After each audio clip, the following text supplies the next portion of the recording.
ওমর ফারুক রাদিয়াল্লাহু আনহু হাত তুললেই বলতেন আল্লাহুম্মা রযুকনি শাহাদাতান ফি সাবিলিক ওয়াজআল মাউতি ফি বালাদি রাসূলিক। হে আল্লাহ, তুমি তোমার বান্দা ওমরকে রাসূলের পবিত্র শহরে মৃত্যু দিও, আর মরণের সময় শাহাদাতের মউত নসিব করে দিও, কারণ শাহাদাতের মউত হলো সবচাইতে শ্রেষ্ঠ মউত। হযরত হানজালা রাদিয়াল্লাহু আনহু, জুলাইবিব রাদিয়াল্লাহু আনহু, জাফর বিন আবি তালেব, আব্দুল্লাহ বিন রাওয়াহা, যায়েদ ইবনুল হারিসা, যে সাহাবীদের নাম বলেছি প্রত্যেকেই শহীদ।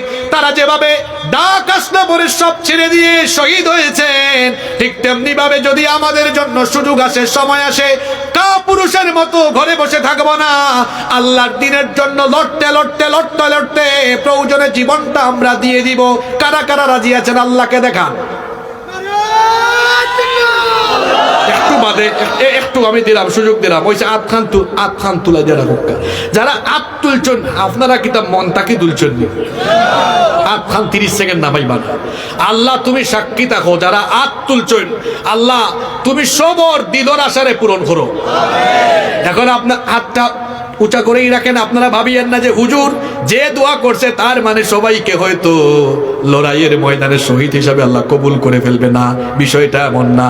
এখন যারা হাত তুলেছেন, ক্যামেরায় ছবি উঠে গিয়েছে, যদি সত্যি সত্যি মন থেকে হাত তুলেন, আর যদি শহীদ না হয়ে এখন বিছানায় আপনার মরণ হয়, আল্লাহর নবী বলেছেন মান সাআলাল্লাহু শাহাদাতি বিসিদকিন বাল্লাগাহুল্লাহু মানাজিলাশ শুহাদা ওয়া ইম্মা তাআলা ফিরাশি।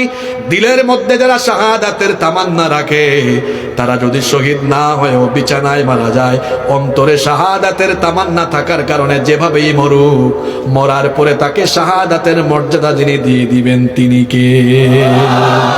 আতলামাই লোক্কা বুঝছেন নি হাদিসি গান মনটা কি সেই সরে। এখন যদি আপনি শহীদ না হন, জেলান মরণ কইব, শাহাদাতের মর্যাদা দিলেই বাকে। এই জন্য সবসময় দোয়া করবেন আল্লাহ শহীদই মৃত্যু দিয়েন।